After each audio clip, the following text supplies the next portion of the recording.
di surga, kami bersyukur buat kesempatan yang indah di siang hari ini. Kami telah memuji-muji Engkau, kami telah menyembah Tuhan, kami telah mendengarkan kesaksian perbuatan-perbuatan Tuhan yang ajaib. Bahkan tiba saatnya hati kami rindu untuk mendengarkan kebenaran firman Tuhan. Kami mohon Roh Kudus menolong, membimbing kami untuk mengerti memahami firman-Mu. Hamba-Mu yang Tuhan percayakan, biarlah Tuhan Engkau layakkan, kuduskan, urapi bibir mulut hamba-Mu, apapun yang keluar dari bibir mulut hamba-Mu, Tuhan berbicara bagi kami semua. Jemaat-Mu yang hadir, Tuhan memberkati, dan Tuhan terus menghibur dengan kasih dan kuasa. Di dalam nama Tuhan Yesus kami siap menyambut firman-Mu. Haleluya. Amin. Bapak Ibu Saudara yang saya kasih dalam nama Tuhan Yesus, ini bukan kebetulan hari Minggu kita ibadah, tetapi ini adalah anugerah Tuhan, kita bisa beribadah. Amin. Karena tidak semua orang bisa beribadah di hari Minggu, tapi kita bisa beribadah sekali lagi semua karena anugerah Tuhan. Tuhan sangat bangga dan senang ketika kita rindu haus kepada Dia. Kita buka firman Tuhan di dalam satu bagian ayat firman Tuhan menjadi satu renungan bagi kita dalam surat Paulus kepada jemaat di Filipi, pasal yang pertama ayat 21. Tidak asing lagi, kita sudah hafal ini ayat. Ya, apalagi tadi disampaikan oleh Mama Maru di depan bahwa mati adalah keuntungan. Ya. Jika sudah dapat, kita baca sama-sama kesaksian Paulus dalam penjara ayat 21, 1, 2, 3. Karena bagiku hidup adalah Kristus dan mati adalah keuntungan. Bapak Ibu Saudara yang saya kasih dalam nama Tuhan Yesus Kristus, hari ini temanya mungkin sudah ada yang lihat, ada yang baca di warta, dan sudah dibuka di kemarin juga tentang mempersiapkan kematian, bukan pernikahan. Ya. Bukan mempersiapkan yang lain-lain. Tapi hari ini adalah mempersiapkan kematian. Ya, kita bukan ibadah pemakaman hari ini. Ya, kita biasa khotbah tentang neraka, tentang kematian di ibadah minggu itu biasanya jarang ya, disampaikan di mimbar-mimbar Kristen. Jarang orang Kristen itu mempersiapkan kematiannya. Ya, ini bukan nakut-nakuti ya. Ini bukan untuk kita nanti habis ini mati, bukan. Tapi ini penting karena dalam hidup di dunia ini segala sesuatu dipersiapkan. Tidak ada yang tidak dipersiapkan. Lahir saja seorang anak itu dipersiapkan. Untuk masuk sekolah anak-anak juga dipersiapkan. Membangun rumah tangga pun dipersiapkan. Mau melamar pekerjaan juga dipersiapkan lamarannya. Tidak ada tiba-tiba masuk kerja, ya kan? Jadi segala sesuatu di dunia ini dipersiapkan. Tetapi sering yang dilupakan banyak orang, terlebih orang percaya, mempersiapkan kematiannya. Siapa hari ini yang mau mati? Ini agak susah dijawab, susah gampang. Kematian bagi orang yang di luar Kristus itu sesuatu yang menakutkan. Ya. Tetapi kebahagiaan bagi orang yang ada di dalam Kristus. Amin. Ya. Jadi mati itu di dalam Kristus bahagia. Ya. Kasih tahu sebelah jadi kalau mati dalam Tuhan itu bahagia.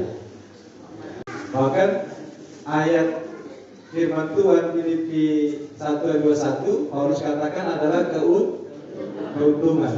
Udah untung, bahagia lagi, ya kan? Makanya hari ini sampai mau mati. Nah, tunggu dulu. Tunggu. Saya belum nikah, Pak. Saya masih punya anak kecil. Saya masih baru buka usaha. Aduh, saya mau masukkan anak ke perguruan tinggi. Disuruh mati hari ini jangan dulu. Ya.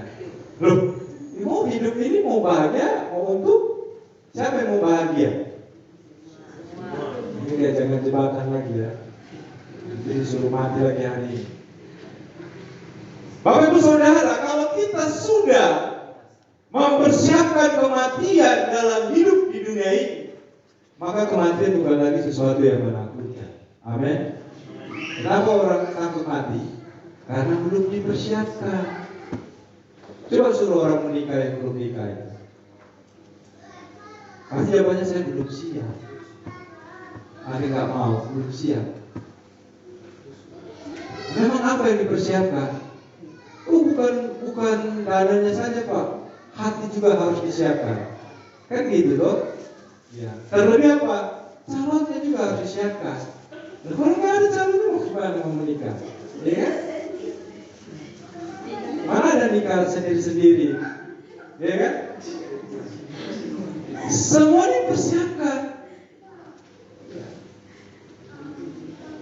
Jadi Bapak Ibu Saudara, itulah mengapa pentingnya mempersiapkan kematian. Mengapa harus dipersiapkan kematian itu? Supaya kematian kita itu tidak sia-sia. Ya, tidak sia-sia. Jadi orang yang sia-sia kematiannya adalah orang yang tidak kenal Tuhan, yang tidak hidup dengan Tuhan selama dia hidup di dunia. Nah, yang kedua, mengapa harus kita persiapkan kematian ini? Yang kedua, Bapak Saudara, agar kematian kita itu jadi berkat. Ya, kematian kita itu jadi berkat. Jadi ketika kita meninggalkan dunia, orang yang ditinggalkan itu mengenang apa yang kita perbuat, lakukan selama kita hidup.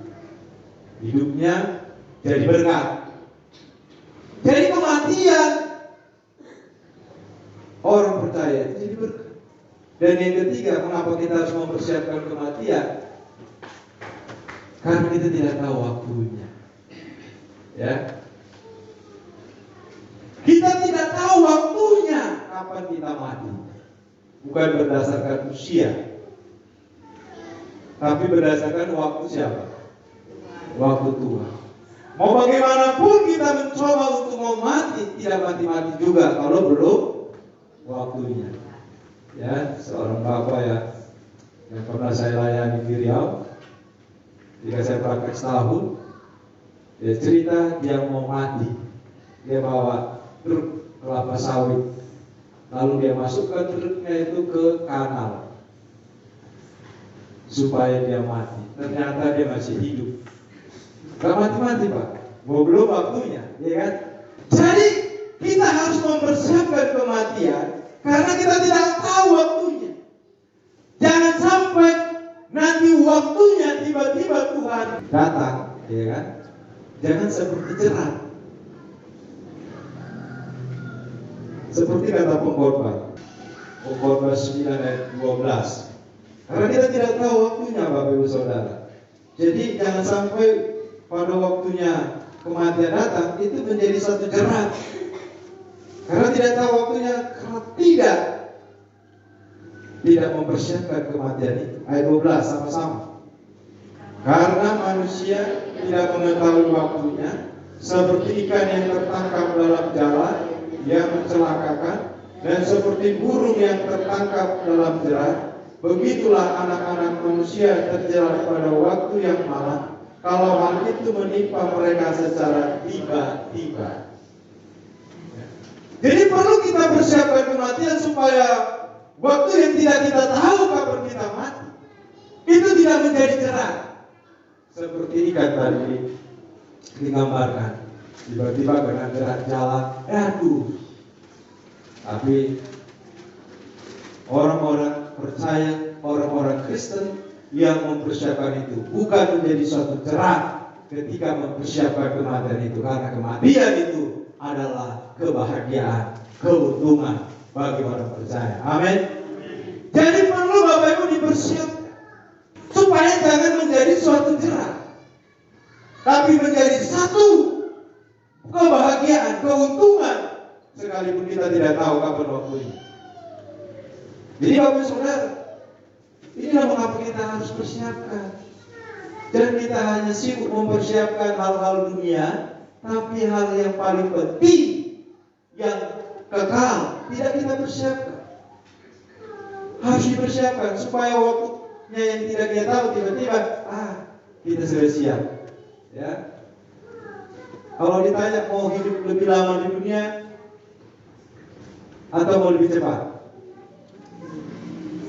Awas, hati-hati jawab.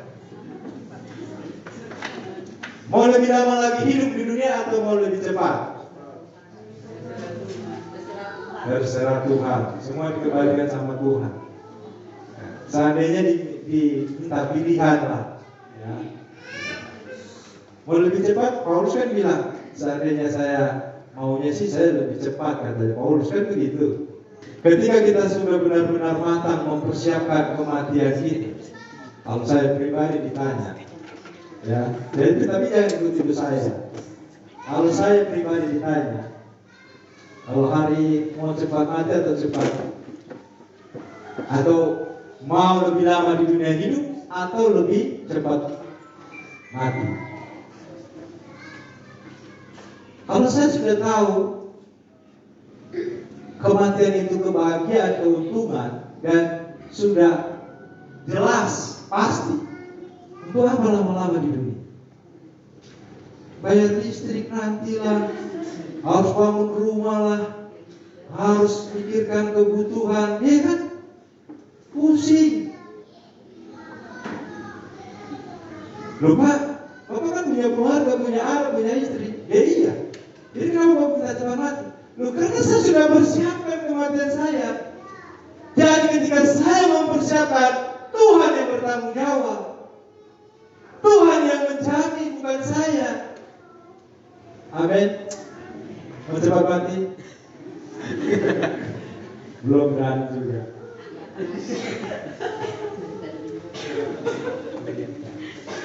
Banyak orang yang tidak mau cepat mati karena mikirkan keluarga, mikirkan pekerjaannya, mikirkan anak masih kecil-kecil, aduh kok masih kecil lagi, baru lahir. Nah kalau saya mati hari ini, siapa yang jaga mereka? Saya pernah doakan seorang ibu waktu pelayanan di Jakarta. Saya bilang, Ibu jangan takut. Jangan takut mati, kami doakan. Iya Pak, doakan saya Pak, saya nggak mau mati gitu. Kenapa nggak mau mati? Ya anak saya masih kecil-kecil Pak, 3 orang katanya. Oh begitu. Coba kita berpikir, jangan berpandangan yang menurut kita itu bahwa segala sesuatunya karena kekuatan kita, segala sesuatu karena kepintaran, kehebatan kita. Dan berpikir demikian. Ini bicara masalah konteksnya mempersiapkan kematian ya. Jadi kalau kita tidak mempersiapkan, memang nanti kita akan takut mati. Ya. Sakit, ujung-ujungnya yang dipikirkannya pasti mati, takut mati. Lalu ketika ada terjadi masalah, yang dipikirkannya nanti ujung-ujungnya takut mati. Lalu orang bilang nanti besok kamu akan mati, takut juga mati. Nah, orang yang mempersiapkan kematiannya, dia welcome, dia siap kapan aja datang. Ya, dia tidak takut karena dia sudah mempersiapkan hidupnya dengan Tuhan. Dia tahu, dia percaya kalau Tuhan memang ambil saya hari ini, berarti semua jaminan ditangani oleh Tuhan. Kalau lagi saya mati masih tinggalkan anak, istri, pelayanan, berarti Tuhan yang sudah mengatur semuanya.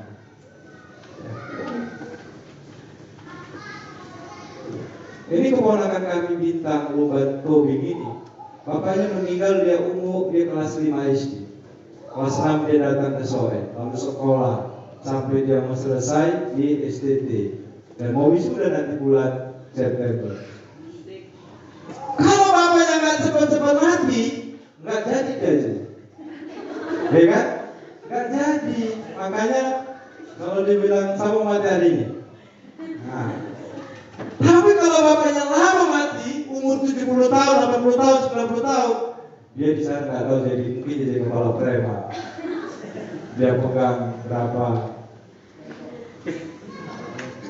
apa di sana, gang atau kelompok, ya. Jadi Bapak Ibu nggak perlu kita takutkan kematian. Kita harus persiapkan, ya, persiapkan sambil kita hidup di dunia ini. Sama tadi Mama Mawar katakan hidup ini harus seimbang, kerohanian dan jasmani, ya, seimbang. Jalannya harus sama-sama. Persiapkanlah tentang hidup ini, ya, masa depan anak, keluarga. Persiapkan juga untuk kematian, karena itu tidak bisa dipisahkan. Nah, bagaimana mempersiapkan kematian? Ini ya, kita sama-sama renung. Cara mempersiapkannya bagaimana? Yang pertama, supaya kematian kita itu jadi berkat, kematian kita tidak sia-sia, ya. Bagaimana mempersiapkan? Yang pertama, hidup bagi Kristus. Amin. Paulus katakan hidup bagi gua adalah Kristus, mati adalah keuntungan. Jadi mempersiapkan kematian itu, maka selagi kita hidup, hiduplah bagi Kristus. Jadi orang yang hidup bagi Kristus, dia hidup dalam pertobatan. Hidup bagi Kristus. Paulus katakan dalam ayat 22, Bapak Saudara, ya, 21 22 dalam Filipi. Tetapi jika aku harus hidup di dalam dunia ini, itu berarti bagiku bekerja memberi buah. Jadi hidup bagi Kristus itulah hidup memberi buah. Buah apa? Yang pertama satu adalah buah pertobatan. Yesus katakan dalam Injil Matius 3 ayat 8, dia dihasilkanlah buah yang sesuai dengan pertobatan. Jadi hidup menghasilkan buah, hidup bagi Kristus. Jadi kalau kita hidup di dunia, hiduplah bagi Kristus. Kita menghasilkan buah pertobatan. Jadi hasilkan buah sesuai pertobatan. Itu artinya jadi berkat. Jadi berkat. Ya. Jadi kalau ada orang bilang bertobat, tetapi masih maki-maki misalnya, itu bertobat atau tidak? Kalau ada yang bilang bertobat, tetapi masih iri hati, masih suka bergosip, ya kan? Atau membenci saudara-saudaranya, ada kebencian, berarti bagi saudara, katakan hasilkanlah buah sesuai dengan pertobatan, sesuai dengan kebenaran firman Tuhan. Hidupnya jadi berkat. Nah, hidup bagi Kristus menghasilkan buah. Yang pertama, buah pertobatan. Harus benar-benar hidup dalam pertobatan. Yang kedua, buah Roh Kudus. Buah Roh. Dari 5 ayat 22 sampai 23 ada 9 rasa buah Roh. Yang pertama apa? Kasih, sukacita, damai sejahtera, dan seterusnya. Jadi buah Roh Kudus ini harus juga, ya, kita keluarkan, hasilkan. Dan itu hanya bisa dihasilkan oleh Roh Kudus. Jadi Bapak Ibu Saudara, inilah buah yang harus kita berikan. Paulus katakan, itu berarti hidup bekerja memberi buah. Dan yang ketiga itu ada buah yang namanya juga buah pelayanan. Hidup bagi Kristus menghasilkan buah, memberi buah, bekerja memberi buah. Buah pelayanan yang ketiga. Buah pelayanan, bagaimana kita ketika melayani ya, kita berkorban untuk pelayanan pekerjaan Tuhan, ada jiwa-jiwa yang bertobat, ya kan? Kita setia melayani, itu ada buahnya nanti. Buah. Jadi jangan pernah putus asa atau lemah ketika melayani Tuhan, lalu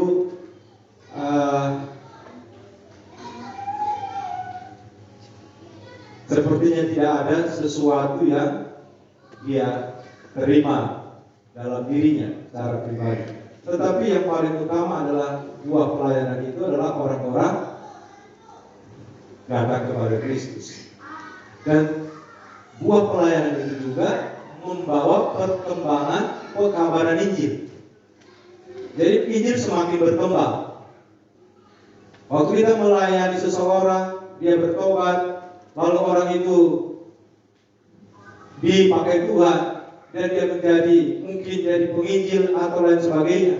Nah, itu adalah buah pelayanan yang kita kerjakan. Kalau kita dalam suatu tempat lembaga apapun namanya, lembaga Kristen, dan kita ada di situ lalu kita terjun dalam pelayanan di situ, berkorban tenaga, waktu, dan segala sesuatunya, dan kita melihat ada kemajuan, ada banyak jiwa-jiwa yang datang, dan kita senang, bahagia karena ada buah pelayanan itu. Misalnya, saya dengan ibu, punya anak 3 laki-laki, lalu kami belajar untuk mengajar mereka dekat Tuhan dan sebagainya. Dan mereka ikut melayani. Ada yang sebagai pemain musik, fokus, yang bungsu, yang mungkin di sekolah minggu ya, dia sudah doa persembahan atau jalankan kolektif, itu juga buah. Jadi ada buah pelayanan. Jadi ketika kita melayani Bapak Ibu Saudara, kita akan melihat buahnya. Amin. Jadi kalau kita jadi orang Kristen harus melayani, jangan datang, duduk,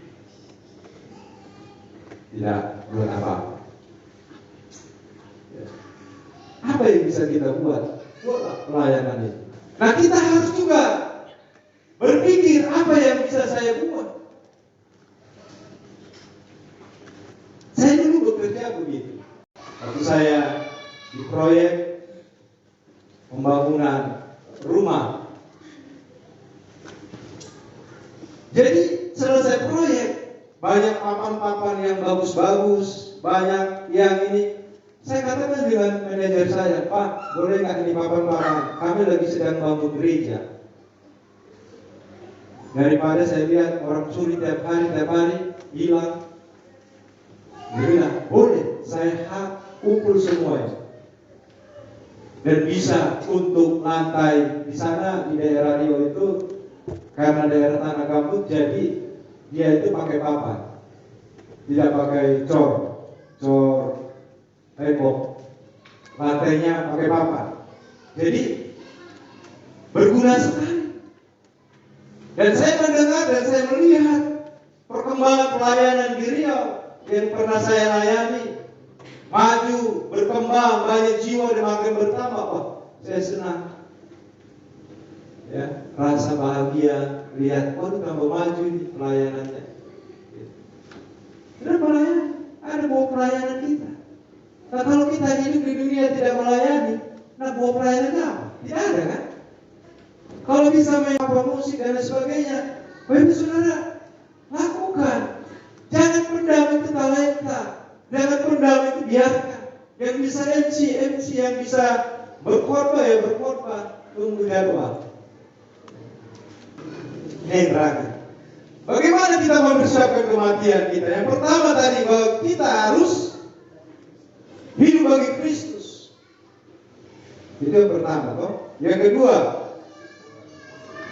ya ada poinnya tadi 3. Dalam bagi Kristus ada 2. Memberi buah pertobatan, buah Roh Kudus, buah pelayanan. Dan yang kedua, bagaimana supaya kita mempersiapkan kematian kita dalam dunia ini, agar kematian kita tidak sia-sia, agar kematian kita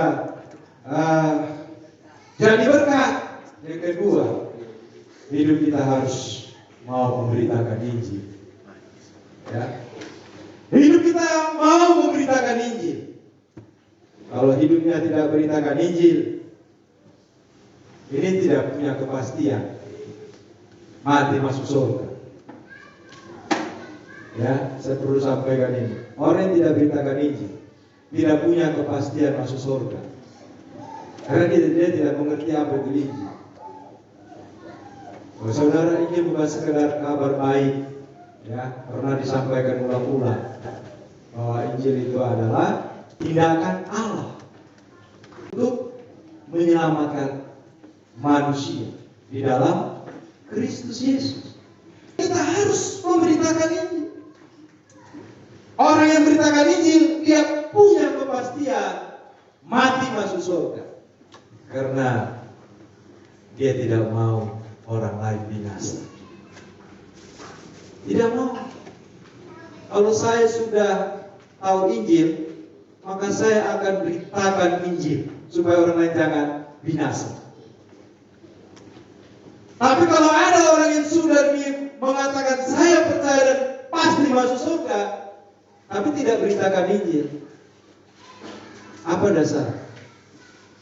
Artinya kan kita harus tunjukkan, buktikan bahwa kita ini adalah orang-orang yang memang sudah diselamatkan. Ya, firman Tuhan katakan kerjakanlah keselamatan. Makanya kalau punya HP, Bapak Ibu Saudara, itu kesempatan untuk memberitakan Injil. Ya, sekali-sekali diisilah tentang Injil. Ya, melalui WA atau Facebook atau Twitter dan lain sebagainya. Ya. Jangan hanya habiskan untuk diri sendiri. Ya. Ketemu orang, sampaikan Injil itu. Siapa saja. Lihat, ada keluarga yang belum sungguh-sungguh dalam Tuhan, sampaikan Injil.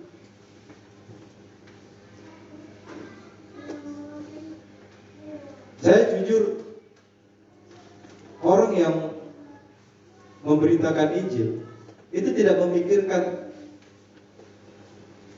bagaimana dia hidup, bagaimana dia harus mengurus hal-hal kehidupan dunia yang ada di dalam hidupnya. Artinya orang yang memberitakan Injil, dia fokus kepada Tuhan. Jadi, Bapak Saudara, ini penting. Ketika Yunus diperintahkan beritakan Injil ke Niniwe, sebenarnya Yunus tidak mau. Bukan masalahnya tidak mau beritakan Injil, tidak mau untuk orang Niniwe itu selamat. Tidak mau, makanya dia lari ke Tarsis dari jalan lain. Karena apa masalahnya? Ini musuh bebuyutan. Dia yang tiap hari ini. Kita lihat orang yang tiap hari jengkelkan kita, yang tiap hari yang gosipin kita, yang tiap hari ngomongin kita. Mau nggak kita doakan dia? Mau nggak kita kabarkan Injil kepada dia? Jadi kita harus berpikir untuk tidak ada satu orang pun yang binasa. Itu adalah pikiran Allah, pikiran Kristus. Yohanes 3:16. Ya. Bahwa Tuhan mau semua diselamatkan. Kita juga harus begitu. Jangan kita berkata, Tuhan, yang ini saja diselamatkan, karena dia baik dengan saya, suka traktir saya lagi, suka ini kasih berkat buat saya. Kalau yang ini sama sekali tidak, justru saya terus yang kasih dia. Dia mati sudah cepat-cepat. Ya, dia tidak layak hidup lama-lama di dunia ini. Saudara, itu bukan pikiran Kristus. Pikiran Allah, semua manusia di dunia diselamatkan. Jadi kalau ada yang merasa ada musuh, itu bukan musuh, adalah jiwa. Itu adalah orang-orang yang perlu ditolong. Jadi, apa tadi yang kedua? Mempersiapkan kematian kita. Bagaimana hidup kita? Hidup memberitakan Injil. Karena Injil adalah tindakan Allah menyelamatkan manusia di dalam Kristus Yesus. Pribadi orang yang memberitakan Injil adalah pribadi yang mengasihi semua orang. Dan yang ketiga, yang terakhir, Bagaimana hidup seorang yang mempersiapkan kematian? Ayat 25-26. Coba kita baca di situ. 25-26, 1, 2, 3. Dan dalam keyakinan ini, tahulah aku akan tinggal dan akan bersama-sama lagi dengan kamu sekalian, supaya kamu makin maju dan bersukacita dalam iman, sehingga kemegahanmu dalam Kristus Yesus makin bertambah karena apabila aku kembali kepada kamu. Nah, Bapak Saudara yang saya kasih dalam nama Tuhan Yesus, orang yang mempersiapkan kematiannya di dalam hidup selagi masih ada di dunia, dia hidup, kemegahannya dalam Kristus itu bertambah-tambah. Megah. Sesuatu yang megah itu ketika kita lihat, kita katakan seperti apa ya? Kalau lihat gedung yang megah, kita pasti keluar, wow, gitu toh? Wah, bagus ya. Pasti ada sesuatu kebanggaan, begitu ya. Suatu kesenangan yang begitu besar lihat megahnya ini bangunan, begitu. Nah, kemegahan kita dalam Kristus itu bertambah-tambah.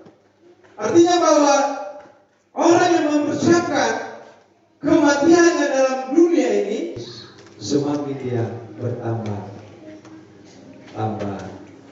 cinta dengan Tuhan, bertambah mengasihi Tuhan, bertambah lagi bagaimana dia kesetiaan ketekunannya dengan Tuhan.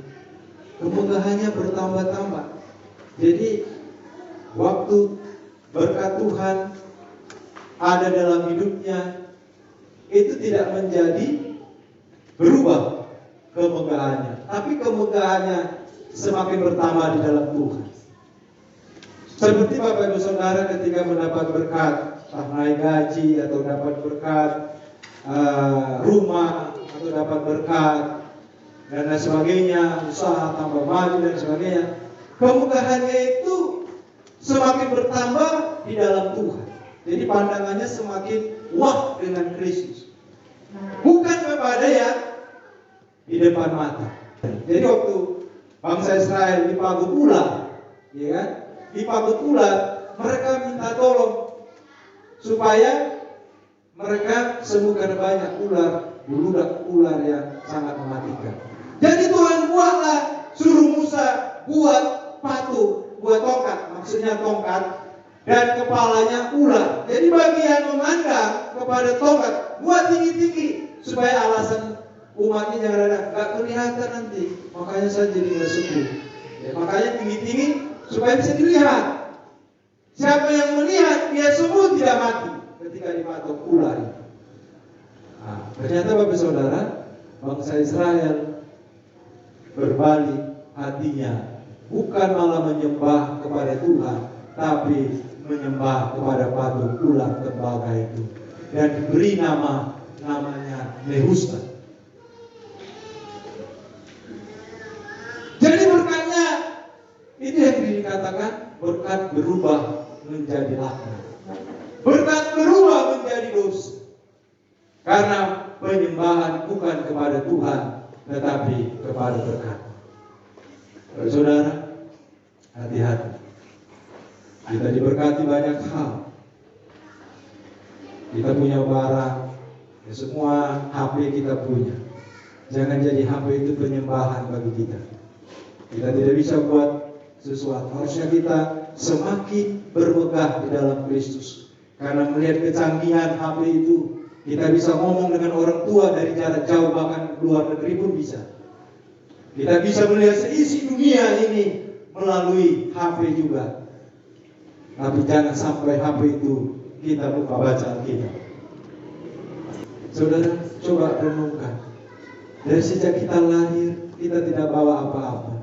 Lalu kita bertumbuh dan kita sekolah pendidikan kita sampai dari PAUD, SD dan sampai perguruan tinggi, bahkan sampai punya gelar yang sangat tinggi. Dan kita punya keluarga, kita punya istri, punya suami, punya anak, kita punya pekerjaan, kita punya usaha, kita punya banyak berkat. Saya mengatakan, kemegahan kita semakin bertambah dalam Tuhan atau tidak?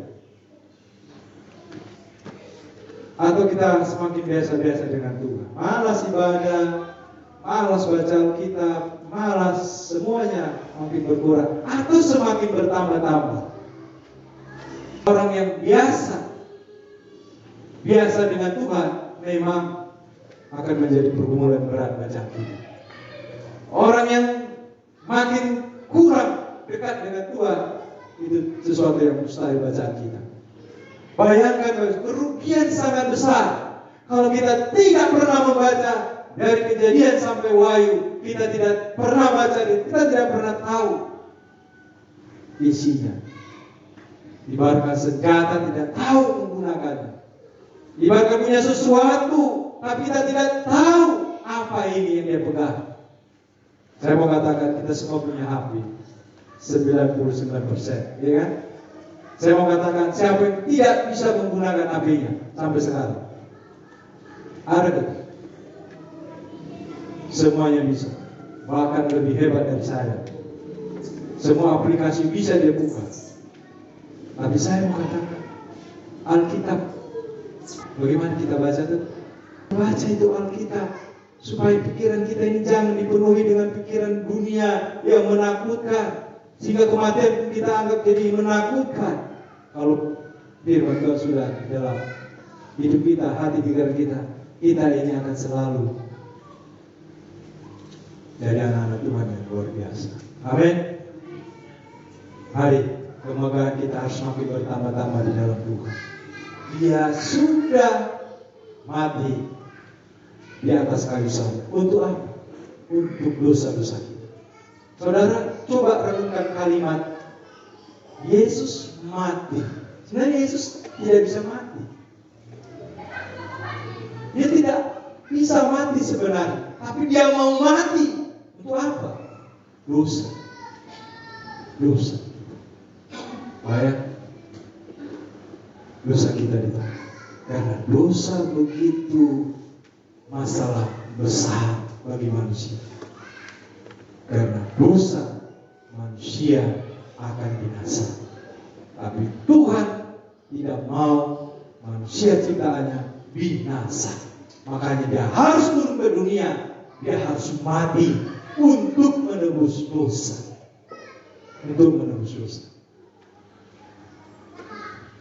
Kalau kita bisa merenungkan sampai ke sana, maka kemegahan kita akan semakin bertambah-tambah di dalam Tuhan. Amin. Kita lihat, kita akan diberkati Tuhan secara jasmani. Kekayaan kita akan bertambah-tambah seperti Ishak, makin kaya, makin lebih kaya lagi. Kita akan makin diberkati, anak cucu kita, keturunan kita akan semakin berkati dalam dunia ini. Tapi Tuhan mau kita tetap makin bermegah di dalam dia. Amin. Dan semua Tuhan yang lakukan. Tuhan berkati.